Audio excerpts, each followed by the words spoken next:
ممنوعہ funding case میں عمران خان سمیت 11 افراد کے خلاف پرچہ کٹ گیا۔ سردار اظہر، طارق، سیف اللہ نیازی، سید یونس عامر کیانی اور طارق شیخ بھی شامل۔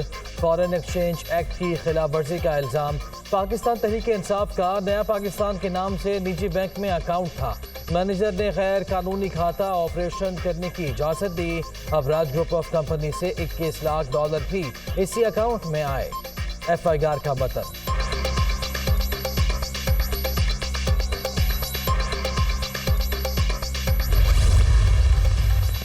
PTI کے لانگ مارچ سے پہلے پنجاب میں بڑا اپ سیٹ۔ صوبائی وزیر داخلہ مستعفی، عہدہ ذاتی وجوہات کی بنیاد پر چھوڑا۔ تحریک انصاف کے کارکن کی حیثیت سے کام کرتا رہوں گا، ہاشم ڈوگر کے استعفے کا متن۔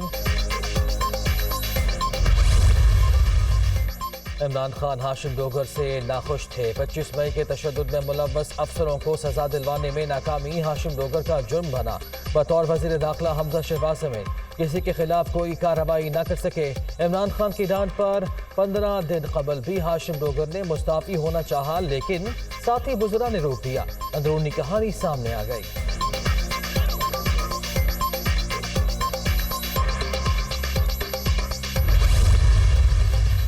اور عدالت جا کر پتہ لگاؤں گا کس نے آڈیو لیک کی۔ وزیر اعظم کے فون کو ٹیپ کریں، لیکن لیک کرنا جرم ہے۔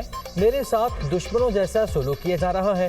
چور مجھے گندا کرنے کے لیے جعلی ویڈیو تیار کر رہے ہیں۔ چیلنج کرتا ہوں، یہ جو مرضی کر لیں، عوام کے انقلاب کو نہیں روک سکتے۔ چیئرمین PTI کا ننکانہ صاحب میں جلسے سے خطاب۔